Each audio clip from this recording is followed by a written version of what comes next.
now I'd like to introduce our first keynote speaker on stage, Ms. Neha Kant, founder and director of Clovia. To introduce her, Neha Kant is a founder and chief revenue officer at Clovia. After a decade of experience in corporate India, working with FCB, Ulka, and India Today Group, Neha decided to start her own business, and the business was into the gap in the lingerie market in India. With Clovia, Neha meant to redefine the Indian lingerie market and help customers choose beyond the standard cuts, shapes, and colors. Clovia is all about finding the unique size and fit for every girl and woman in this country. Neha's mantra: lingerie is a critical part of your wardrobe and it does not need to be drab and boring.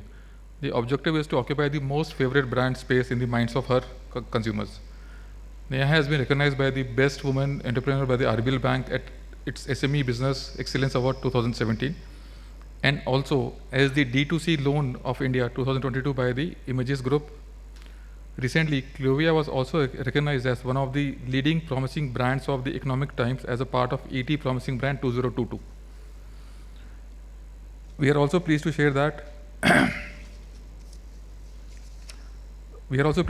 she was a student of Delhi University under the Mirinda Group, graduate and holds Masters in Management from the 4 Schools of Management. Please join me in welcoming Ms. Neha on stage.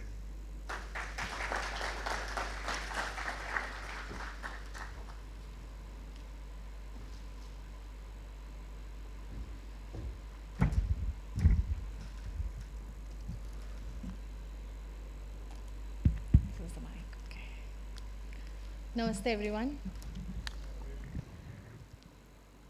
Were you saying something? No. Namaste, everyone. My name is Neha.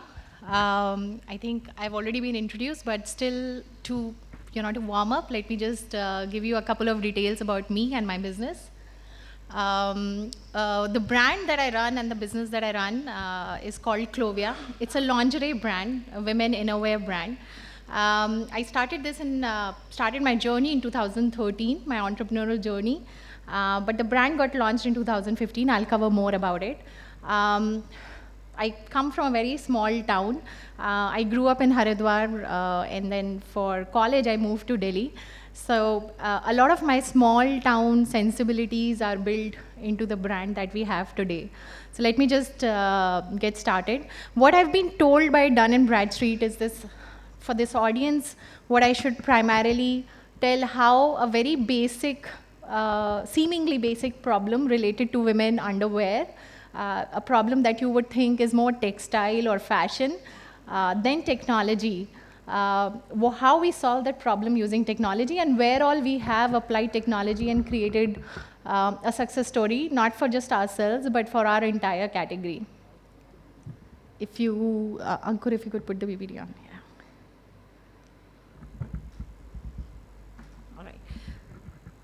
So the case study that I'll cover with you is that how Clovia transferred the decision of what a girl should be wearing back into her hand, which typically was never in her hand. It was always in the hand of the retailer who was pushing a certain product, or the mother who was buying it for, in case of many young women.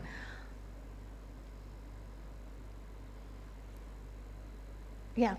Just a quick, kind of a congratulatory slide for ourselves.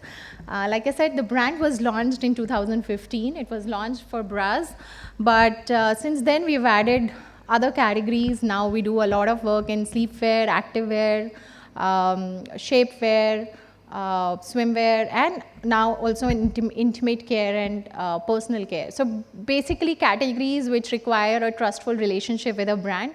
That's where we are.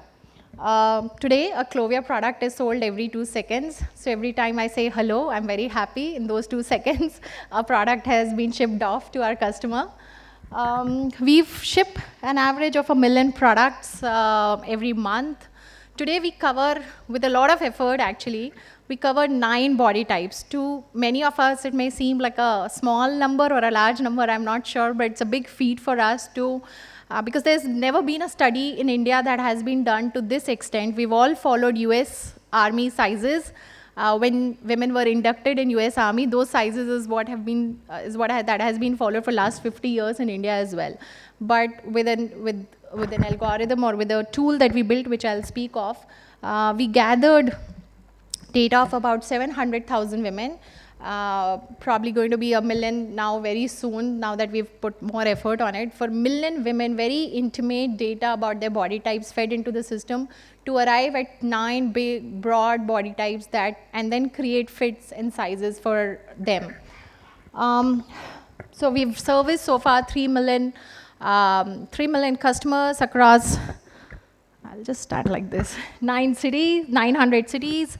Our big feat is that we have 62% of our revenue comes from repeat customers. So that's a big feat in an industry like us, primarily, and also for a brand like us, which is still 65% online and only, or rather, actually, I should rephrase it, which is still 85% online. So we don't have still offline presence to that extent. However, we do have now roughly about 50 exclusive brand outlets, which are now growing very fast. All of them EBITDA positive, recovering capex very quickly. So we should hit 100 mark by 130 stores mark by March 23, the coming year. So on technology front, the ultimate crux of what we did, so much we did, is that we today sit on 140 million data points that we crunch every night. Oh yes, thank you so much. 140 million data points that we crunch every night to be able to service our customers better in terms of not just the product, but also the experience of them shopping from us, whether it's from web interface or whether when they walk into any store of ours, not just EBOs, but also with various large format, modern trade or general trade where we are present. We are 100% made in India. When I started, I traveled quite a bit in Sri Lanka, Bangladesh, China to figure out supply chain because there was hardly any quality production happening in India. There's no export per se facilities, while there are large export houses for denim and a lot of other apparel categories, but there was really none, or by that time they were redundant in India. So we built a supply chain which is also quite unique to us. So therefore our products 100% made in India, generating repeats of 62%. I think that is a big celebratory point for us. Thank you. Another big, I think, point we achieved was that this topic of underwear, bras, and briefs has always been spoken in hushed tones in our country. When, in 2015, when I approached my own cousin or friend to write a review on Google, I would always hear a no. Nobody was willing to speak about it. When we approached Bollywood, we were always shown the door. If you really think about it, you have in men underwear all manners of A-listed actors, whether it's Salman Khan, Akshay Kumar, Varun Dhawan, going back to whoever to the 80s also, you'll always have male actors endorsing one underwear brand or the other, but we never had women actresses endorsing a brand in underwear, and it's a basic category for women. We deserve that conversation to happen, for companies to put that much of effort in it. But that is what was missing. And so we worked quite a bit. We talked so much about it that finally we've been able to bring that conversation out of the closet and make it a frontline topic. And today we have so many actresses and models and influencers talking about this category. And recently, just last week, our first TV campaign also went live with Shraddha Kapoor. So the first brand endorsement in our category finally happened. Very quickly, I'll cover the problem that I set out to solve, the problem how I saw it. Like I said, I grew up in Haridwar, and there was just one store to which, honestly, I never went. It was always my mother who went there. The retailer never saw me, and I don't know how they figured out my size, and that's how my underwear was bought throughout my puberty time. So as an active sports person or a growing girl, it was quite a difficult uncomfortable time for me. But I could never relate the problem to being a problem of underwear. And then when I moved to college also, the problem had not changed by too much. When I started to work in corporate, the problem still persisted. By this time, I was shopping from high streets like Green Park or Hoskas or Southex markets, but then again, small counters, about 150, 200 square feet, no trial room, very little sale assistance. And the biggest issue was lack of size or fits being available. Very few products that I had to select from. So one size was being peddled to everyone. It's not your regular, it's not your, like your buy shirts 40, 42, I don't know, maybe perhaps goes up to 46 or 48. I think it's just 38 to 42 is where, or 44 is where it wraps at all. For women underwear, the sizes would start from as low as 28 to going up to 46, and then there is a cup size. So it's a complexity is huge, which is why the market as large as 11 billion, in my opinion, 11 billion is also a very small market size for a country like India. We are the largest or second largest population, some 500 million women, at least 2% of them should be able to afford a product like ours. And this little size of the market, it just makes no sense. There are brands coming out of small countries, size-wise, I mean, like Japan, whose revenues are about 20, 30% of this number. So I think this market size is just something which we haven't scratched the surface of it as yet. 70% of it is still unorganized or semi-organized, which is to say that girls walk into stores, they don't know what they're buying. It's just some pouch packing, they're picking up a product, no thought to the size, no thought to the fit, no thought to the brand. Very little of it is semi-organized. And the brands that we know of, that we think are large in country, just are all put together just about 10% of the market. So like I said, in our category, there are so many variables about age. India is not just one market, it's a multitude of market if you consider all the geographies, cultural preferences, and then climate, seasons, etc. And on top of it, there is the women life stage.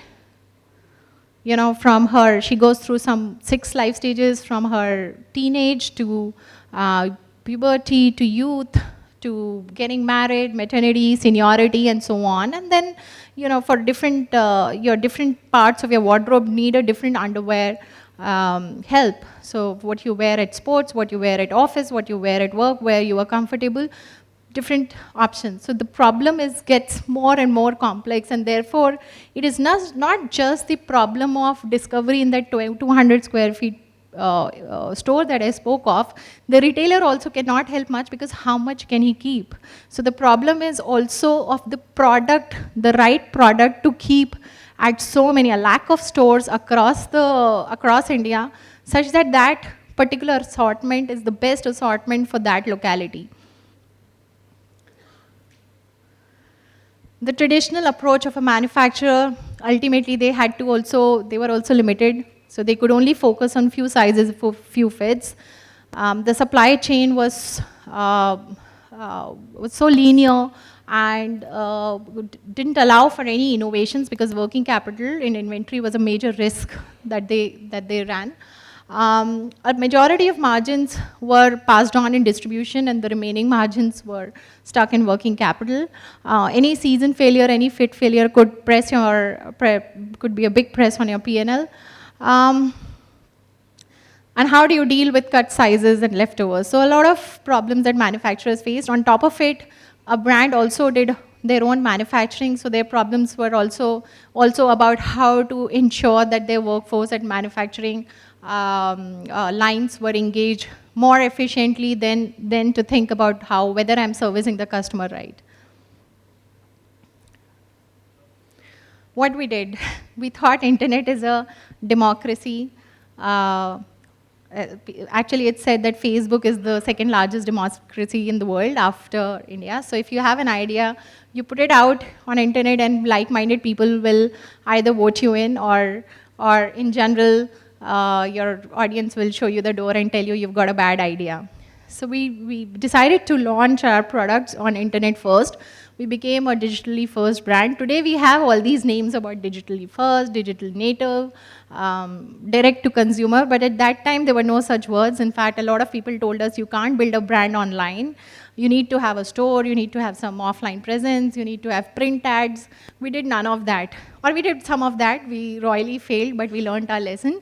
And we decided to stick to our original thought. That is to be on a one-on-one relationship with our customers till as far as we can take it, to keep learning from them and keep iterating on our thoughts. So here's the Clovia process. We built a tech stack, which I will speak to you more in detail. But what we do is that as soon as a product gets built, we start to track its speed of sales from the word go. As soon as it starts to reach customers within 3 days, 5 days, then on 15th day, 30th day. And in our category, durability is also of concern to customer. On 90th day, we collect feedback rigorously. We chase the customers down to feedback, and we start tracking those feedback at product component level, on elastics, on pads, on colors, on fabrics. At one point, we were also looking at the models that we were using to project or to put those products, showcase those products, and we were also seeing their performance, whether how well they were getting accepted in the market. So every aspect of us, not just our sales process, but also the product itself was being tracked, and the feedback was getting fed, was being delivered to designers and merchandisers as well as sales team in terms of just one single score, on which we call as replenishment score, and which determined whether this product will get built more or will get shot down or needs iteration on the fit or pricing or the visual that we've put out there. We built a very smart, I would say, supply chain. With the seed fund that we had raised in 2013, we took a part of that fund. A lot of factories had shown us the door, but we found some like-minded, crazy people in these factories, people who were working as production in charges, as pattern masters or quality controllers, people basically who understand how to manage efficacy and efficiency of a production line. We asked them to join us. They came. They brought in their own labor and their setups. We helped them buy the machinery. We helped them with technical know-how, and we booked their orders, or we took control of their order book for a year. So they did not have to worry about keeping that production line engaged. We said, we will engage it, but you engage it with us. So we started to do these short batch production. We built the product the way we wanted. We made as low as 250 pieces also of certain products to test them first, whether they have the market, whether they are fitting well, whether they're delivering the experience that we want them to deliver. And basis that, we went back and asked for more, whether we, now to build 2,000 pieces or 20,000 pieces. And that practice we continued from those 3 guys who we called ourselves, they are our partners in this journey so far. We grew to about 14 of those guys who started from making just about 10,000 pieces a month to today doing 100,000 plus pieces a month. From that, now today we don't need that, because we have today 140 vendors across our categories working with us. And these are now full-blown manufacturing units. But that's how we started, and that helped us keep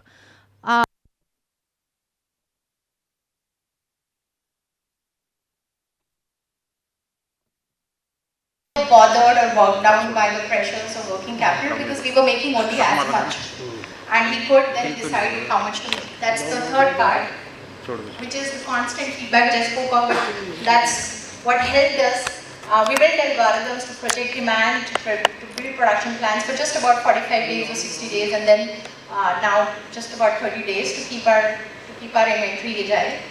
And then also a very rapid mind to wardrobe, where if we spot a trend, where if we spot a need, we can, with that, using the agile supply chain, be from mind to wardrobe in just that can actually 2 weeks flat.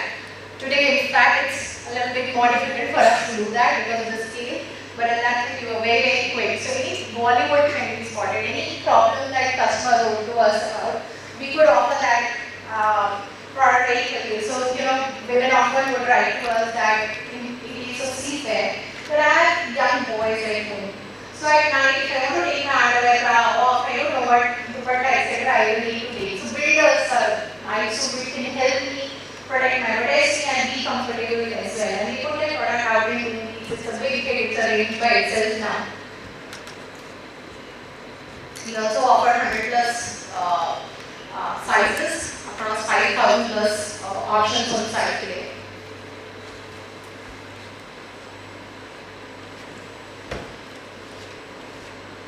This is for today. We are also an offline. Like I said, so online is easy to do because all of your inventory is in one place at one single warehouse. You get to optimize it. You can sell it from multiple online, whether it's Amazon, Myntra, and so on, or whether it's your own website app. But when you go on offline, that's where an 800 square feet problem starts to hit you as well. How much to keep it? So we again started, and you know what? One big root shock that we got is that online learning is not 100% fit on offline store. So if for example, if I'm in Kamla I tried to say what I feel was suggestion to Kamla pretty good, but then we faced some issues. We were left with cut sizes, we were left with the doors, and our pickup from the shelf wasn't as fast as we thought. So we again started to learn and we started to optimize for that particular store or on that street on what is selling there, and then started to extrapolate from there and figure out an ideal shelf for that particular store. So today we gave us an app to our sales staff where we had the control of the staff. At the end of the day, she put what was selling. So it was a very fast feedback to us as compared to, when you send your product to a retailer, then you're sitting at the end of the month, he will tell you what sold or what did not sell. We were getting to hear every evening, and it was getting recorded. It's not just that somebody is writing to you on WhatsApp and then you are putting it in Excel, but it's getting well recorded.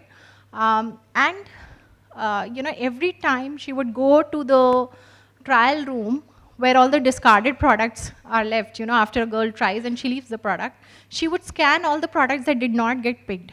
So we could see what is failing in comparison to what was selling, and we could start estimating the failure rate of certain fits for us. So one is a product that was not getting sold because the size is not relevant or the product is not relevant, but we also started to see what fits are not getting accepted when you are in that store or in that. And also, like I said, offline buying behavior was different. There was a different kind of customer who was unwilling to shop online and therefore wanted a different experience in offline or a different kind of a product. So from that app, it's only about 5 to 7% of total sales data that we collect, but it helps us project quite accurately on what is going on. It goes into the store level planning engine. Then we have I will show you some of the screens. I've taken some screenshots. It gets further into a requirement stimulation engine and a production planner where all these 140 vendors that are making at any point of time about 3 million garments are each of their capacity, what is ongoing is tracked. And then we have a vendor app which allows us to keep tracking, and it's a very simple Hindi interface and very visual in nature, where he just keeps, every day there's only a visual track of where our production status is as of now. Because a lot of our vendors, like I said, they grew with us. They are not SAP enabled or ERP enabled kind of businesses, very simple manufacturers who joined us. Okay, this slide is a bit overwhelming, but I included it to just tell you where all technology helped us. One was our front-end module, which allowed us to be able to sell the product, which is our app and mobile site. It has also grown so much, from 98% business coming from desktop to entire of it, almost 95% coming from mobile, and today 65% coming from apps. The backend that you need for an e-commerce business, when we started, the Shopify and the likes weren't really there, so we built a lot of backend that you need to optimize your e-commerce part. The online marketplaces backend is another domain, but today, thankfully, there are a lot of solutions like Unicommerce and Vinculum, etc. I'm sure if some of you, it's relevant to you, then these are good guys to go to.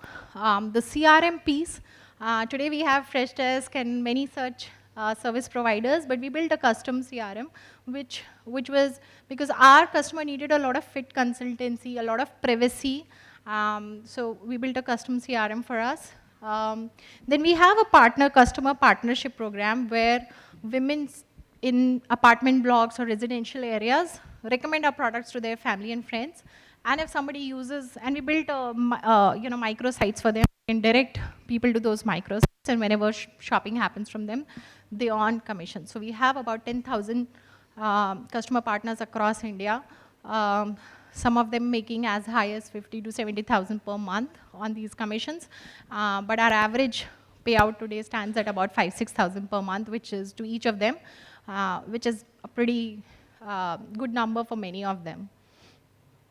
Then the delivery operations, tracking all the parcels, where they're going, ensuring there are no returns, warehousing operations, supply chain I already spoke of, taking the products from online to offline, and the infrastructure, the team's infrastructure. Sorry, the slide is a bit unreadable so I'll just show you the screens later. Let me just skip this for now.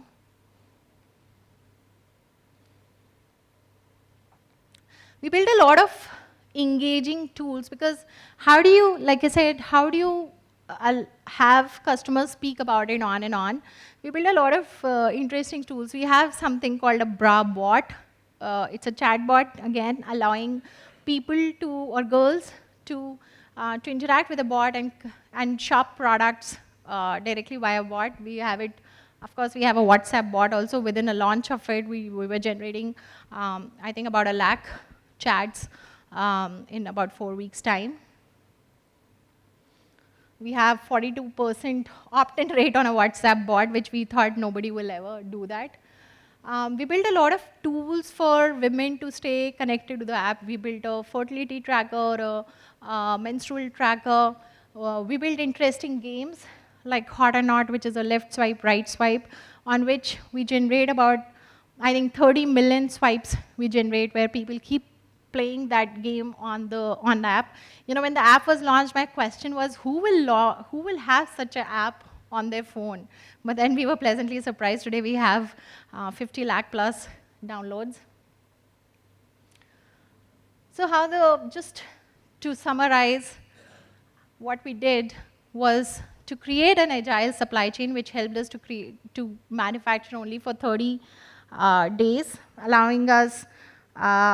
So in a business like ours, there are two big levers. One is marketing and another is inventory. If you lose control of any, your working capital it would basically drive you out of the business. So that helped us keep check on one big major part of the equation.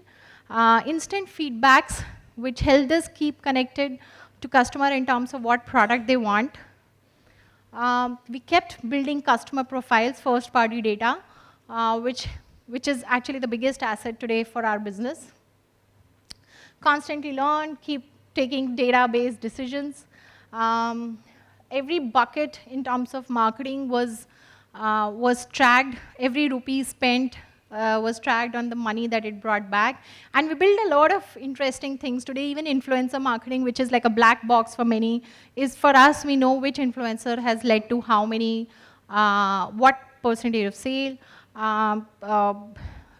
Any offline activity we did, we tried to put a tracker there as well. Today, our TV campaign, there is a lot of tracking we've built there as well to know exactly, what marketing impact, what every rupee spent in marketing is impacting on how on revenue,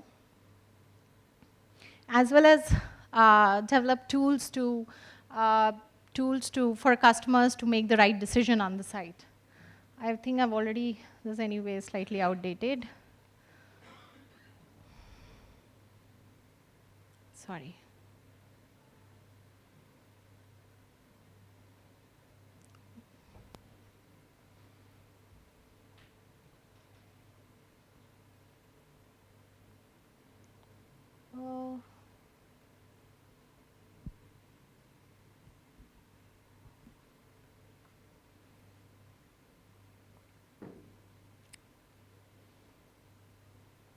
This tech is not working.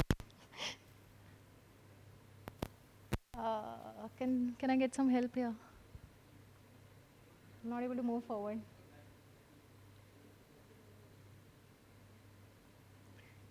Anyhow, I'm at the end of my presentation. I just wanted to show you some of the live screens. I think it ran out of battery. Mobile and desktop versions, our apps. This is the sales app that I spoke of, how they put the feedbacks that they were getting from customers. They would scan the barcode for whatever they were seeing on the trial room left dumped on the trial room. There were different aspects, whether it was on the trial room, whether it was returned, what is the feedback. There are 4 options that we gave them, and finally on purchase data. This is the vendor management app, again, PO image, quality image. This is the requirement simulation engine, which would it just show one score and basis that tell how much of that product to be made, and would also estimate if there are 21 sizes in one product, the velocity of sales for each size, and projecting at the end of 30th day what will be the situation, and therefore make the next size set in that ratio. The production planner, which allows our very small team of about, now a little larger, but for a very long time, just about 4 or 5 merchandisers, tracking 140 vendors, and with that volume of products.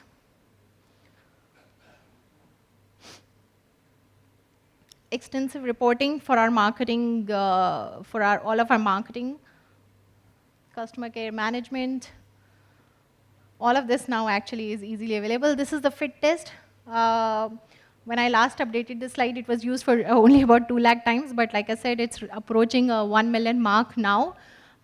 Very simple questions, pictorial, visual for women to just indicate what is their shape and what is their size, and that helps us generate the 9 body types that I spoke of. It has very high order value and repeat as well. That's about it. Thank you.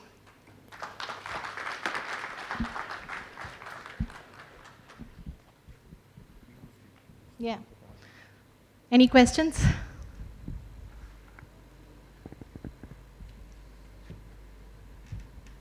Any questions, dear customers, to Ms. Kant, and any suggestions, any thoughts, any ideas from your side?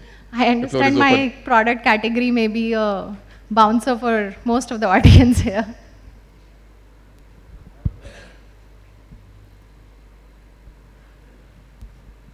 Hi Neha, thanks for enlightening us with how you are digitalizing the whole setup. But one important thing you mentioned was on the tech stack, and I think you particularly mentioned that the CRM was what you built in-house. It was a custom-made CRM, and that would have initially given you a thought about whether to build or buy. These are the decisions. In fact, since a lot of MSME owners here would also be thinking about developing their own tools, their own applications for inventory management, etc. How did you come to that decision that, no, I would not buy it from outside, I would build on my own, or vice versa?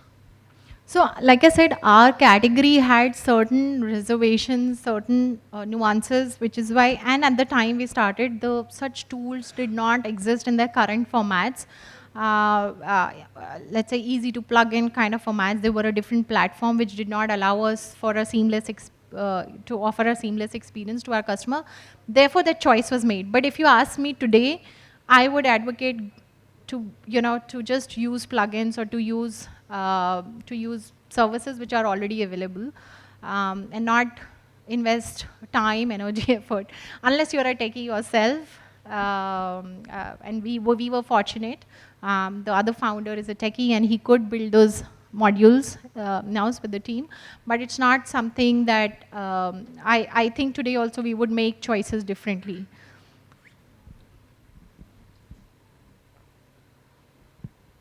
So one very interesting example I would like to give for the service and the what we built for it was that if you shop from Myntra or Amazon and you want to return the product, the person will come, he will always check what you have bought. He will check the product, whether it matches on the app, the barcode scanning. But for women who's shopped underwear, and if there's a family who's also sitting in the drawing room watching the whole process, it's a very uncomfortable experience. So we had a very specific instruction to all our delivery partners, and it's not easy to do it across lakhs of delivery personnel who are doing this process, to not check. The product goes in a box from our side. There's a very interesting box that we built, and all of the returns are put in that box, and it comes back as is to us. It is not to be opened. And so for that, there was an effort that we made. We get our share of frauds also. We open the box off. Sometimes we find cutlery, old socks, books, etc. But that's fine. That's a fraction of the cost versus the experience that we are able to offer. Another interesting experience that we offered to our customers when we started, it was a desktop site that we made. We realized that even our own team members are not comfortable with all the pictures that you see on the site. So we built a small toggle, a button. If once you toggle it, there will be a gray screen that will descend on the interface that you are seeing. And only when you take the cursor, when you hover the cursor on an image, the image will flip and show you the image. So therefore, if you are an agency anywhere, you are sitting at that time, a lot of shopping was in 2013 to 15. Shopping happened. The peak time was in the office lunch time because people used office desktops. So if somebody is walking by, they will only see something grayish, and only the image that you are on will be visible to you. So all these nuances you could only build on your own. But today, I'm sure, I mean, not for this, but for many other things, plugins are available. Hi, ma'am. Good evening. Thank you for a wonderful presentation. Actually, I just want to ask you that when we talk about digitalization, what all risks that you feel that it comes along with digital transformation, like cyber attack or data privacy? What do you think? How do you deal with it? Yeah, so data privacy is a concern. So which is why I said that it's if you don't know, if you're not a technologist yourself or any of your co-founders or your team, then it's possibly better to be hosted on a platform which takes care of these concerns. But from other aspects of digitization, also the risk is not just a security concern or your database, but also how best to optimize it. I meet a lot of people who have each one of us has a different objective from our digital presence, whether it's to generate leads, it is just to disseminate information, or to actually do sale the way we do. To make that web interface work for you is a science and art both. So for that, there's a lot of effort that is required, and some measure of team as well. So that investment needs to be factored in before you decide to digitize your business completely, or you have to weigh in the resource allocation. That's it.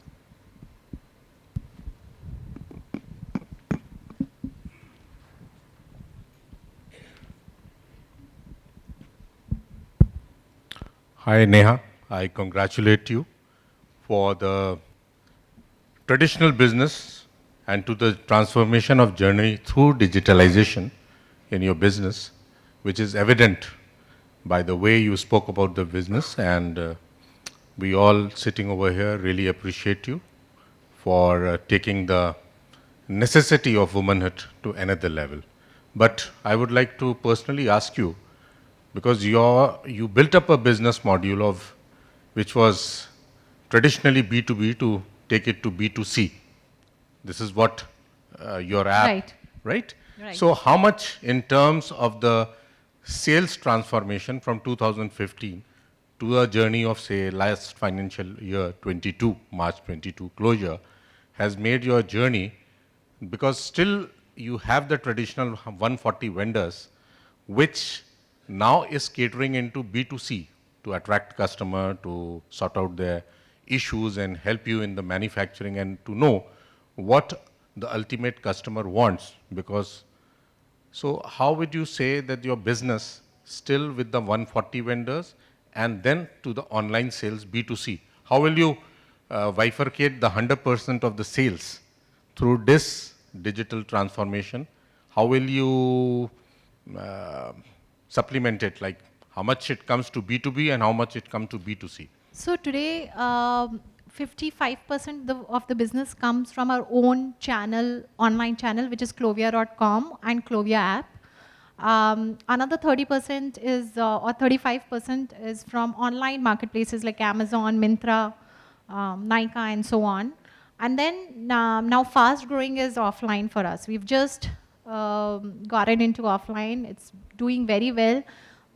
It wasn't doing that well when we started, so we had to go back to our basics and solve the problem for offline differently than what we were doing. The governing principles were the same, which is to say, throw in something, see whether it's working, and then basis that, make more of it and put more of it out there. But that's pretty recent, and it's 10% today. And did you find that the traditional way of business, which the COVID era has changed completely, because many traditional business just fell flat. The big organization, big groups, and many startups in our country has grown up in a big transformation, right, to a digital revenue making success stories. So I think you have just now said that we are going offline very well. Is it after the COVID period of 20 and 22 gap? Because market has opened up. No, we had started to see some semblance of success in 2019. Okay. We weren't very aggressive in our expansion at that time because online was consuming our resources quite fast. The growth was quite fast in online, but we were setting up few stores. So at the end of, we had about 15 stores at that time as well, and we had about 100 plus touch points, other mom and pop stores and some large format presence we had. And then we were also present in modern trade. We had opened up modern trade. In fact, 2020, like for many others, was like a full stop or pause kind of an event for us in offline. But once after the first lockdown over in December 2020, the offline, like you said, started to grow very fast. And in India, anyway, with all the e-commerce stock that we do, it's only about 5% or perhaps 7% of the total retail market. So the growth will be voluminous in offline. It will, however, be slow because, I mean, it's also voluminous work to set up distribution. Are you in the export area also? We are present in MENA largely, Mid East markets, where we do about $1 million worth of business yearly. But that's it. We have not put that much effort. Thank you. All the best to you. Thank you. Hello. Good evening. Good evening. First of all, congrats for your successful journey, which you showed in your presentation. I just want to ask one thing. Like we saw in one of your presentation that the Clovia is selling its product in every 2 seconds. So I just want to understand like how the Clovia is managing its logistic and how they are managing that they ensure that their product reaches to the customer on a timely basis and how the logistic is being ensured so that customer experience is good. Yeah, so for that we use the very standardized e-commerce infrastructure that has been built. There are several supply chain logistic partners. We have Delivery, Shiprocket kind. I mean, I can't recall all the names right now, but we use the standardized system. We have one centralized warehouse in Gurgaon, which helps us also keep our inventory optimized because from there we can, we can just service all the touch points. But that is now going obsolete for us. Now we've come with, with the kind of inventory we are holding and the growth that we are seeing actually, which is a good problem to have, that every time we move into a larger facility, it just falls short somehow. Our projection is for 3 years, but then, within 6 months we are saying we are short of the space. So now we will move to a multi-warehouse model. Also, it will allow us to reach our customers faster by a day if we start putting our warehouse in different parts of India. But other than that, I think it cuts the time at transport by only about a day. Somebody here was. Hi, congratulations for your Thank you. business. One of the question is like have you ever feel think about the decentralization of your stores, warehouses? Because if you know decentralizing have its all pros and benefits. Because the location you have asked with you the transportation. In the decentralized, I think there would be better way to ship the orders. So have you ever think about this why only centralized system? This is the question. Are you asking me why Only decentralize? Yeah, why you have not opted for the decentralized and only for central? Why we have to decentralize? Because it's impossible. It's becoming impossible to keep scaling from one location. How much space you keep adding at one location? So ultimately, you have to. Finally, we have to come to a construct where we are able to say, okay, keep as much, so many units in Chennai, so many units in Bangalore, so many units in Guwahati, and possibly so many units in Dehradun. We have to arrive, because otherwise it's difficult. We are not at standard, like you said, offline distribution is simple. You know, you have to ship so many units to one distributor, and then from there on, the CFA distributor will take care of everything. But for us, we have to ensure that the 5,000 options that we have on site are present in an optimum mix at all of these locations, so that from there, if an order comes, an order can be at best, can be put together the best and shipped out. It's a small product, so the package cost also makes a difference. We put our average order size is about 4 to 5 pieces. It comes to about 4.5, and that's where the logistic cost is also optimized for us. So if you have to ship one product from Delhi, one product from Chennai to a guy in Gwalior, it just won't make sense. So that's it's a massive problem for us to solve, and that's where we are working at now. I don't know if that solves your question, or that proves you right that don't decentralize.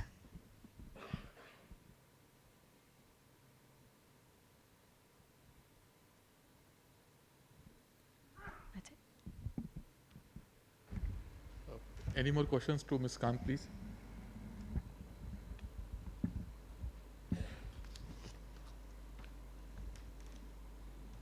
Okay, so let me thank Ms. Khan for such a great insights, and I'm sure it is something new we heard about the Lingri market and how she had a thought and brought the change in this entire universe.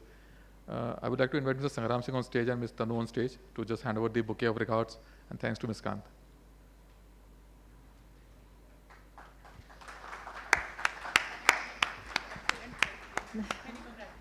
Thank you for having me. Thank you.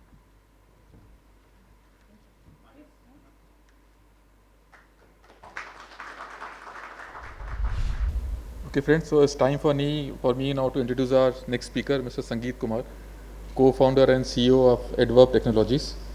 Sangeet has been leading one of the most promising robotics and warehouse automation startup from last 6 years. He is seasoned professional and an alumni of IIT Kharagpur, brings 2 decades of experience of process automation and material handling automation. He has built a team of 700 plus passionate engineers who are in the pursuit of building high-end technology in the field of robotics. Apart from India, the company sells its robots to Europe, USA, Australia, Southeast Asia through its 100% subsidy in each of these geographies. Before founding Adverb Technologies, he served in production engineering supply chain project while at Asian Paints. He was instrumental in setting up the world's largest and most automated paint factory. He also ran the factory for 3 years, establishing world's class asset care practices. He set up a few of the best warehouses in the country, have ASRS, automated storage and retrieval systems, pallet conveyors, T-cars and RGVs. He has expertise on software solutions like WMS, WCS and MES. He was instrumental in building a lot of robotics solutions for picking up, packaging and palletization. During the tenure at Asian Paints, he visited more than 200 automated factories and warehouses in the Europe, USA, South America and Southeast Asia. He loves visiting factories and warehouses. He has visited more than 1,500 factories in India to learn and imbibe best practices from across the industry. He started his career at GET at Gale LPG Recovery Unit. He works there for 2 years in production department, learning control systems, simulations, and columns. Please join me in welcoming Ms. Sangeet Kumar on stage.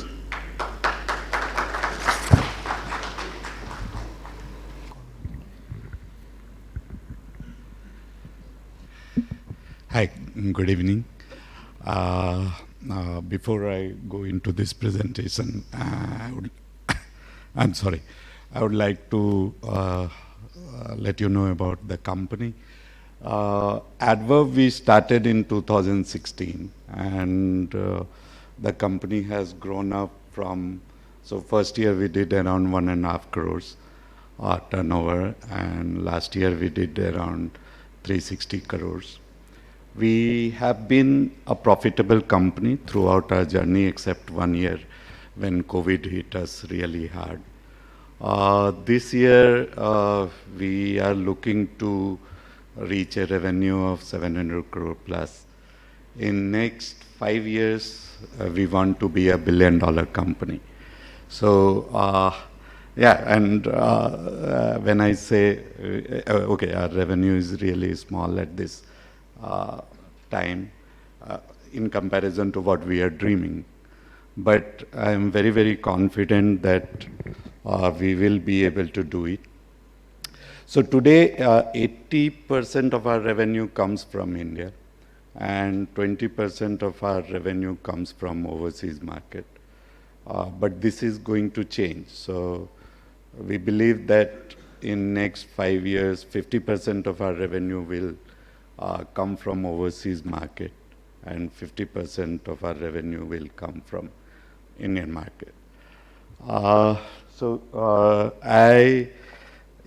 have been told to talk about my experience with digitization. So,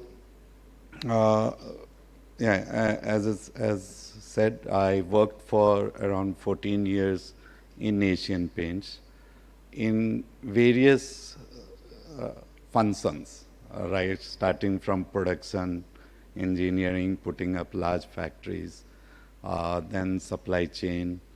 Then I also had to manage union at certain point of my career. And then I left job at Asian Paints because I grew up quickly and I realized there was no engineering job left, and I wanted to die as an engineer. So I left Asian Paints and we started this small company, Adverb. We solve 3 basic problems, mostly in warehouse today, but we intend to go into healthcare. We intend to go into airport. But right now, we solve 3 basic problems of warehouse. The first problem that we solve is of space. So today, if by traditional technologies you are able to store, let us say, 1.8 pallet per square meter, with automation, with warehouse, with robots, you can store around 7 pallet per square meter, and everything is pallet. Whatever the goods be, starting from refrigerator to television to air conditioning to fashion and apparel to grocery, etc. Everything finally boils down to cartons and pallets, and that is how a typical warehouse looks like. And in India, so many a times I get asked, and even when I was working for Asian Paints, we used to get asked, how do you justify automation? Because manpower cost is really less in India. You can get manpower at 7,000, 10,000 rupees cost to the company. So how does automation gets justified? So in India, automation does not get justified by saving in manpower, and it should not, according to me. Automation cost gets justified by the amount of money you save in the construction cost or the space cost. So land is costlier in India. Land is as costly as some of the European cities. The construction cost is equally costly. So whatever you do, your cost will be 1,800 rupees, 2,000 rupees per square feet. And if you are using a 2 lakh square feet or 50,000 square feet or 1 lakh or 5 lakh square feet warehouse, and if you can do that in 1 lakh square feet, your automation justifies for itself. Whatever money you save in construction, that you put in automation, and you get all other benefits as something extra for which you don't need to pay. And all the other benefits include efficiency, throughput, accuracy. You don't have to, the kind of reliability. When you scale up, the first thing which gets hits is reliability. Reliability of operation, reliability of delivery, reliability of everything, where you have lots and lots of people involved. In a small team, you can manage that. But as you grow, that is something which gets hit. And that is what automation brings to you. So in India, it is the space cost which justifies automation. Now, so we solved the problem of space. We solved the other big problem, which is movement, intra-logistics, not outside the warehouse, but inside the warehouse. You'll not believe, every item which gets unloaded from the truck and gets stored and then gets dispatched, and there is some kind of value addition, an item gets touched at least in one of the best warehouses which is being run in the country. At least it gets touched at 10 places or 11 places, at least, if you have the best of the processes. And every touch there is a chance of mistake. So how do you eliminate those touches? How do you reduce that touches? Okay, you can, if it is 15 in your case, you can make improvements in your processes to bring down to, let us say, 10. You can make changes or digitization, software changes to bring it down to 8. But beyond, if you have to go lesser than that, then physical automation helps. For radiology, for wearable robots, exoskeleton, helping people with stroke move during the initial stages. So, but those are products which will be bringing maybe by end of next year.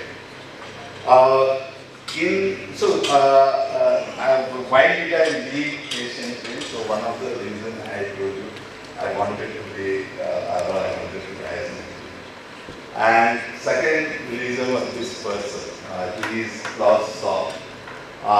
He invented he was the first person who used Industry 4.0. He is a German World Economic Forum, he brought this. That was around 2012-14 when I used to travel a lot and try to understand what best technologies are getting used across Europe, across Southeast Asia.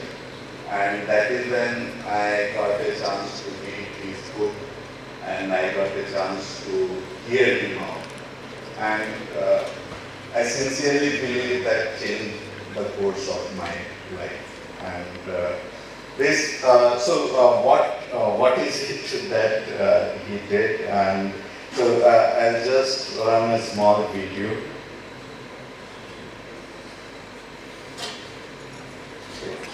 world is moving and where the technology and how the technology is enabling the growth.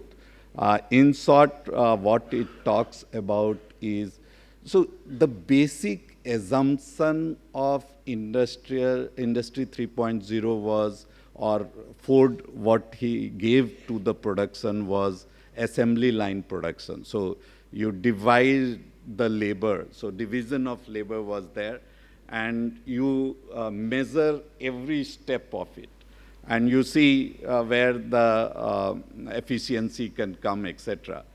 This whole Industry 4.0 is a set of technology. One of them is IoT, augmented reality, robotics, artificial intelligence, cloud technology, 5G.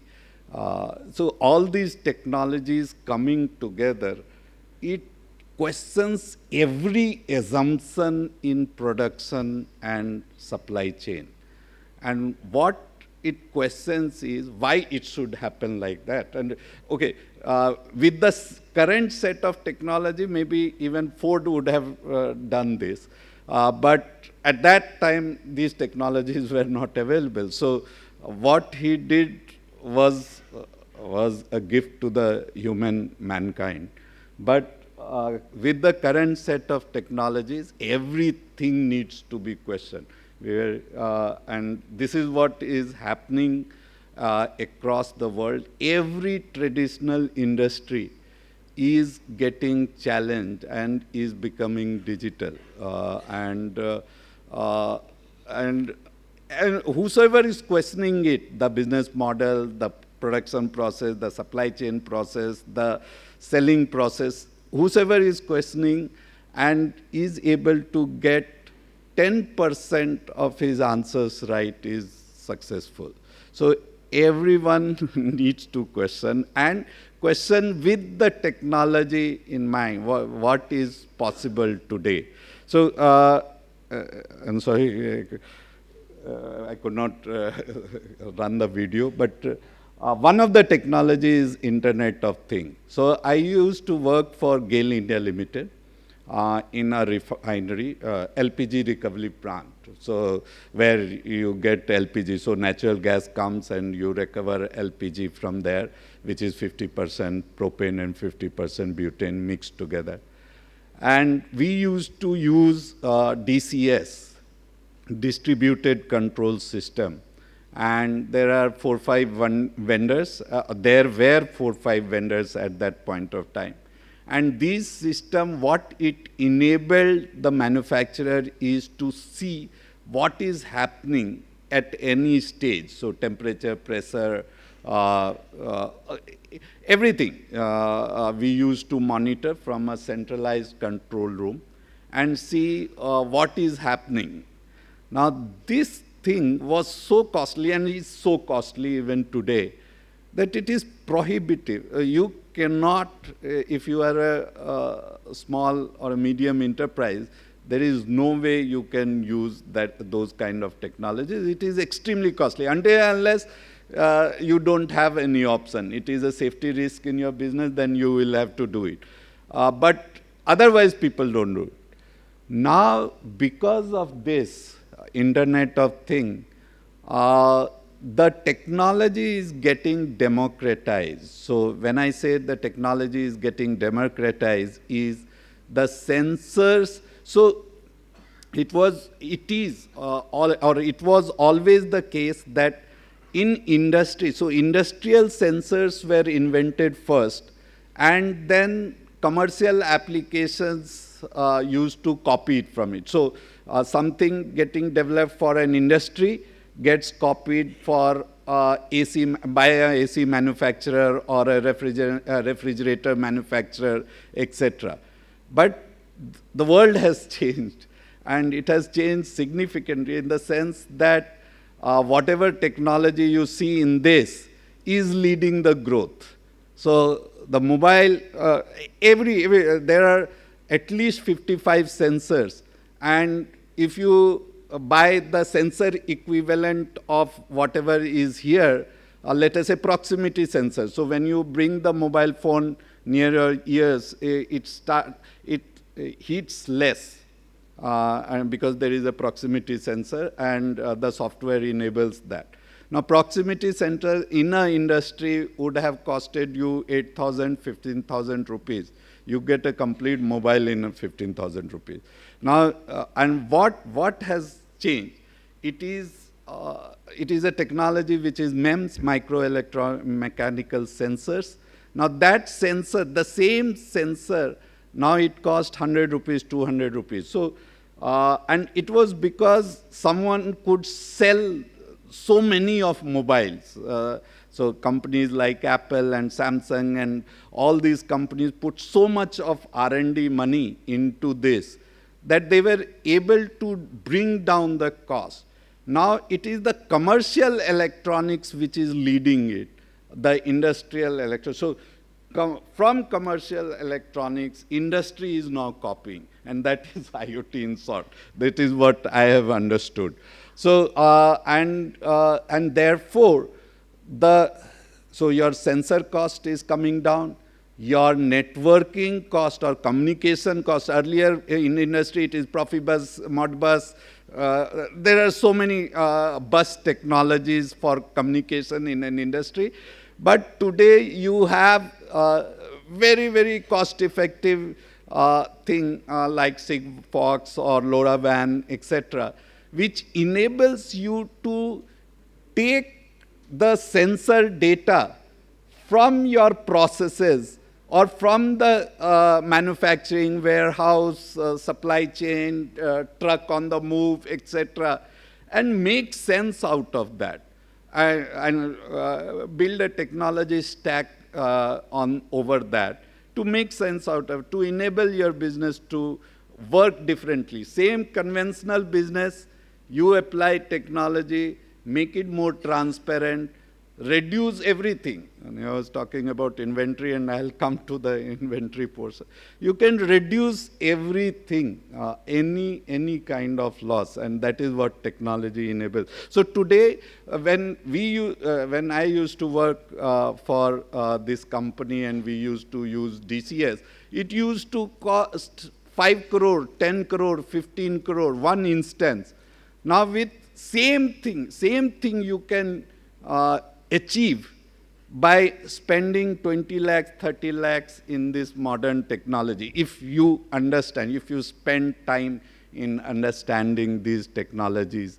And this is what the power of technology, power of digitization. So whatever a company like IOCL, ONGC, Reliance, ITC can achieve, you can do a similar thing at 1/10 the cost, 1/15 the cost, and become more agile because the decision making, the company is still small, and the decision making would be really fast. And this technology enables you to do that. So this is what I was talking about. MEMS, MEMS is, these are the sensors. These sensors, again, and these are smaller than, really small, and which goes, and these are powerful. And even if, let us say, in non-critical application, you are not flying aeroplane, and therefore you should not worry about it. Non-critical application, if 250 rupees sensor goes down, it is not going to do anything. Your transparency will not go for a toss. So you don't need to spend that much amount, and you just change that 250 rupees sensor. I spoke about this. So what does these technologies do? And Industry 4.0, what exactly does it mean?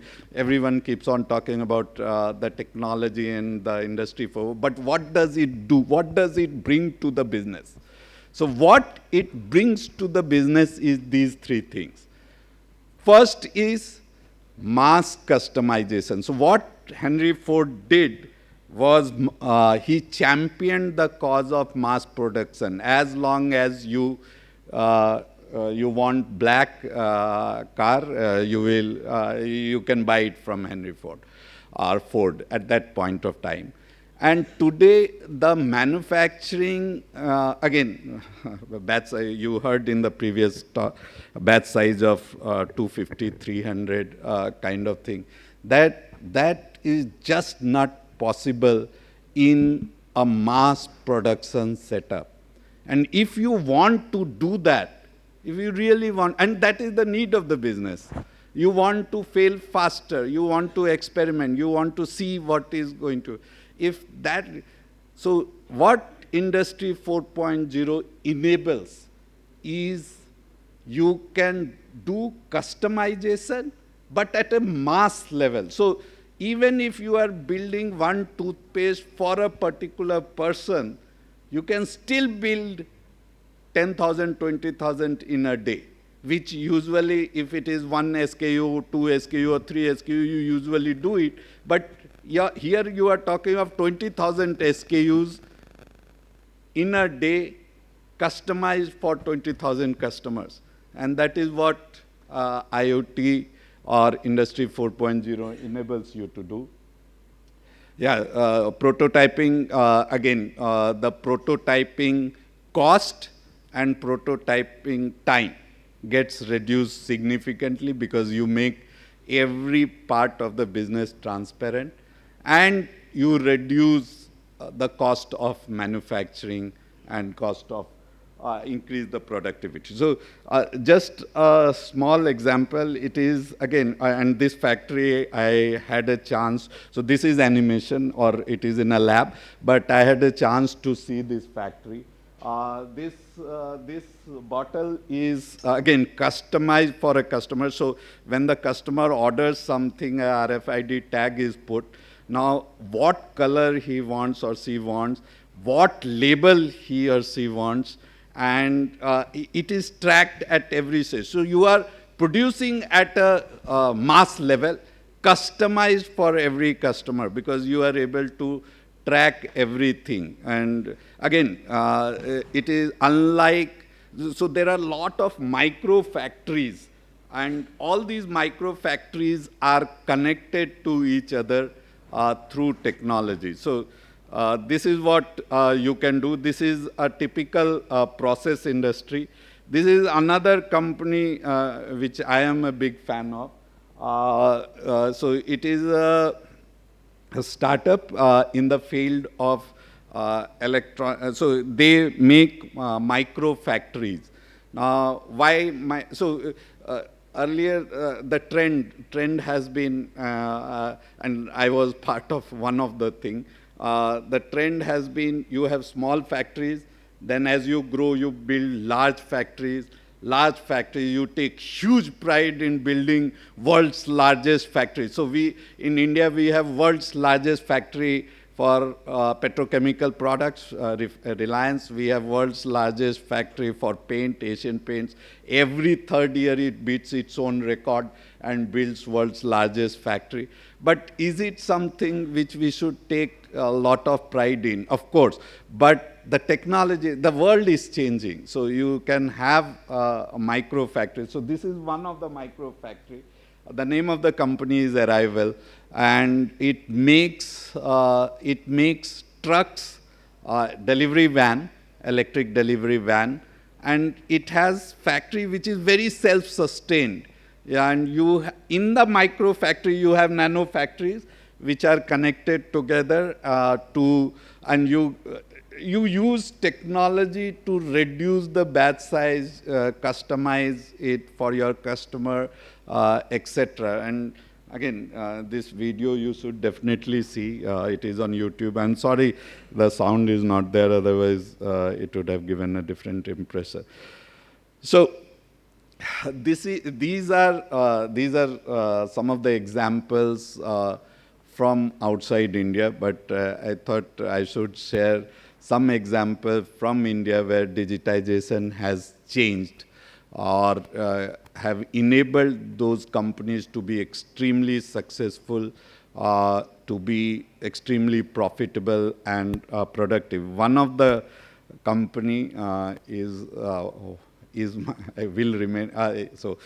my previous company where I used to work, Asian Paints. I really admire the company. I'll continue to admire. Asian Paints and actually 30 is a very magical number. Asian Paints and Clovia has inventory of 30 days. Asian Paints used to have inventory of 30 days.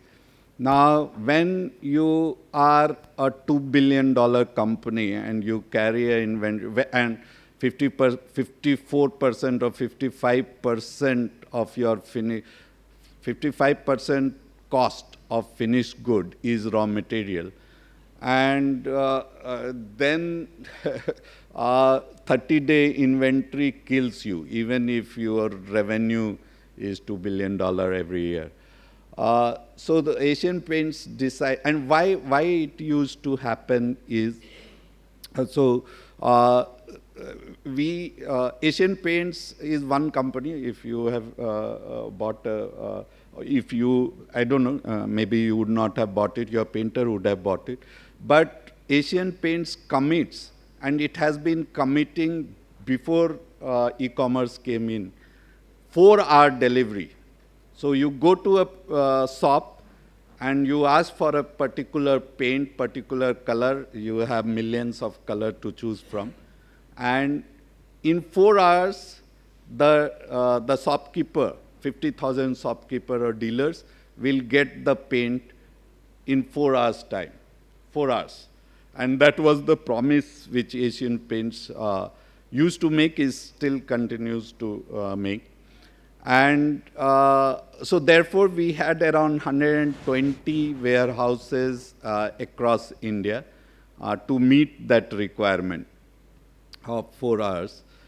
Now, we used a forecasting tool, which was I2, and we worked with I2 a lot. But the mathematical models and optimization engines have limitation, and it has reached limitation.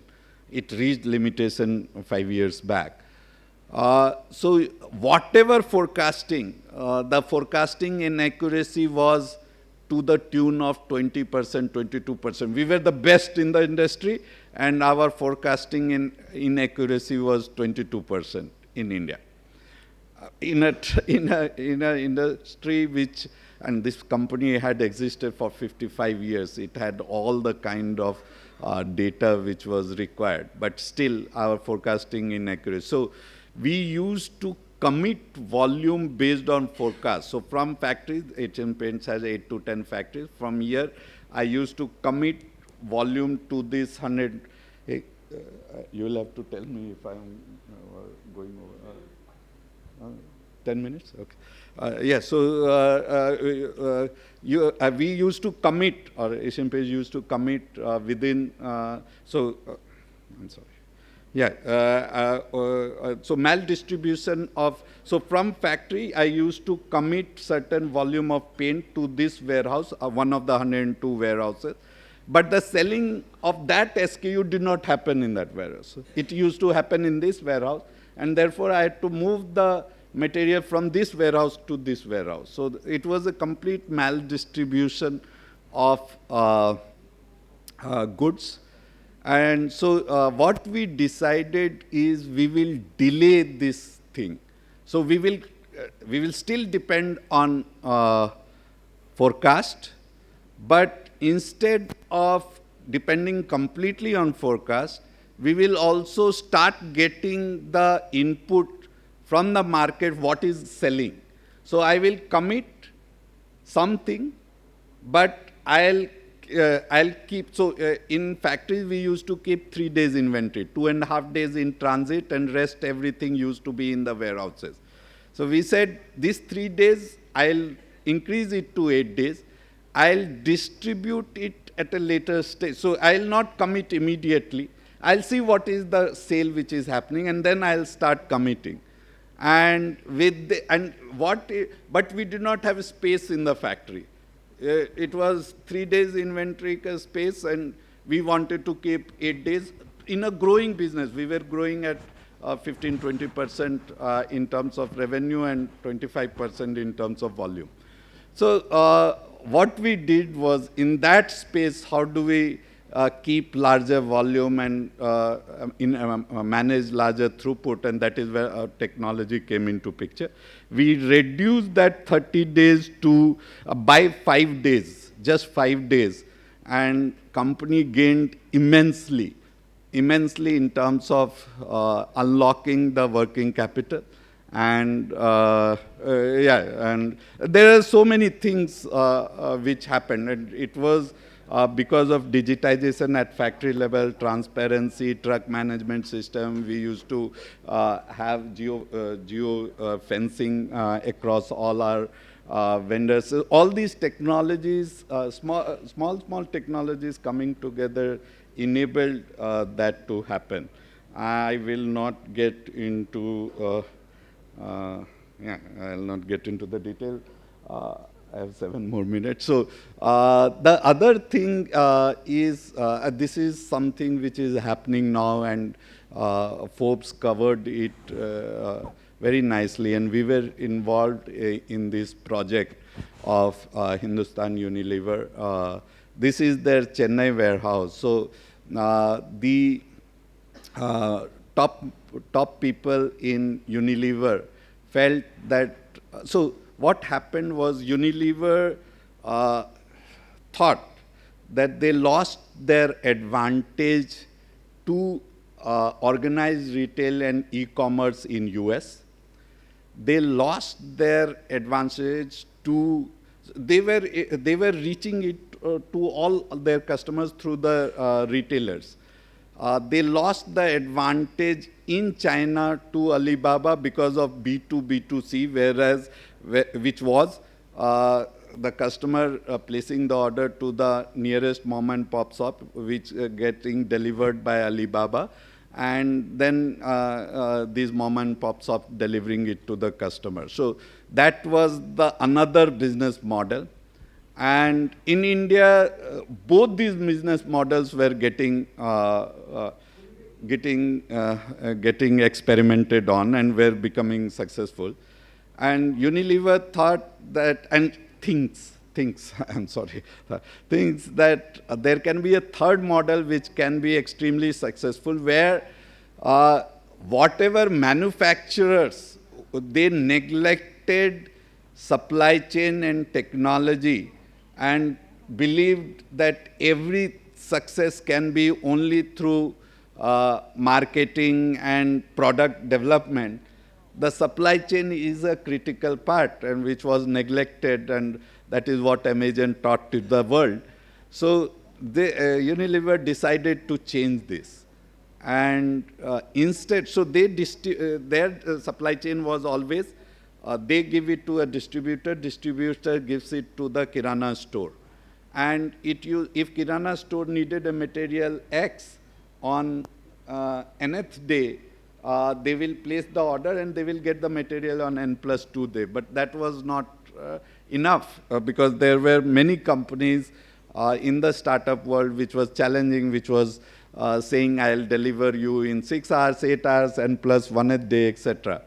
So, and whenever the movement for Unilever, it was always movement of cartons from the factory inside the warehouse and movement of full cartons. So they used to push full cartons to the distributor, and distributor, whether he needs it or not, he has to buy it, and then he has to break the carton for the Kirana store.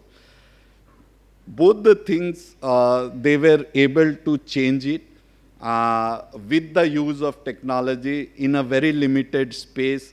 We were challenged to do 7 lakh items in 7 hours. So 7 lakh items picking in 7 hours for all the Kirana stores. So they decided to eliminate this distributor. I would not say eliminate, that is the wrong word. They partnered it in a different way. But instead of going to the distributor and then to Kirana store, they directly started delivering it to Kirana store. But the order always used to come to the distributor. So it was partnering in a different way. But all the losses and all the transparency and N+1 delivery, that is helping them immensely.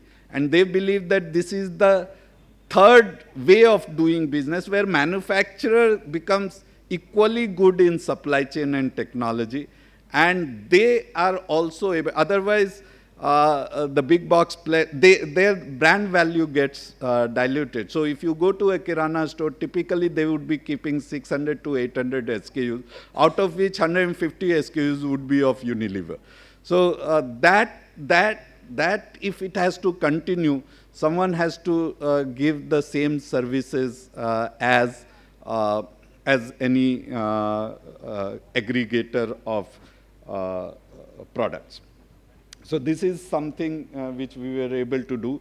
7.5 lakh eaches in 7 hours, which I think would be the fastest in the world.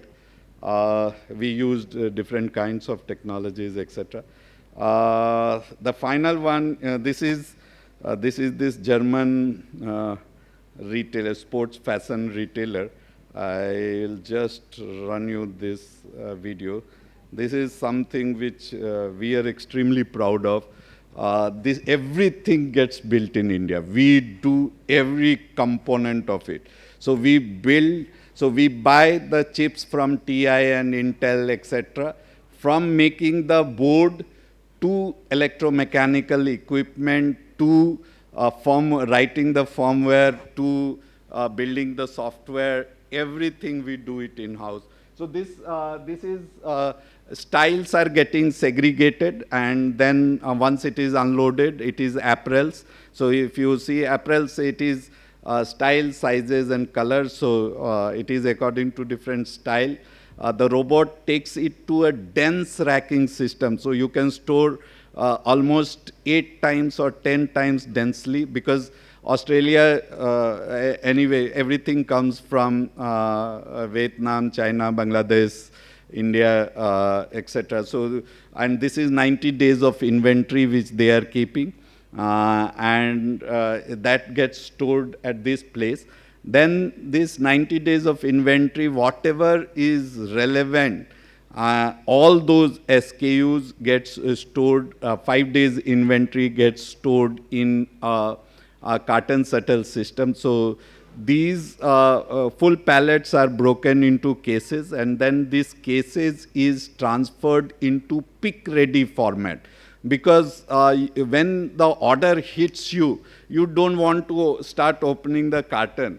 You need to pick it quickly, and that is what will enable you to serve this. So it is stored in pick ready format, 5 days inventory. These are carton settles which stores these materials, and then whenever it is required by the end customer, that whole crate is taken to a goods to person station. So either person can go to the goods to pick the item, or goods can come to you and it asks you to pick certain items. So this is goods to person. This is the goods to person station. So a person is picking for 4 orders. And once the order, so it is for B2B as well as B2C. In B2C, there are single line item orders and multiple line item orders. These are robots which is used for returns. So around 15% of their material gets returned. So it is a multi-SKU bin. And we have used a patented technology here where single line item orders directly go for packaging, but multiple line item orders, we need to consolidate it. So all items of that order has to come together and gets packed in one basket before it goes to Australia Post for. So this is the patented technology where we have used GP sorting robot, and so the person marries it to the robot, and then robot takes it to a particular bin where the order is consolidated. Once the order is consolidated, a quadron comes and takes it to the packaging area where it gets automatically packaged. So before this whole warehouse had 600 people running for 8 hours, and now it is done with 60 people. This material is getting sorted according to the third-party player. Thank you very much.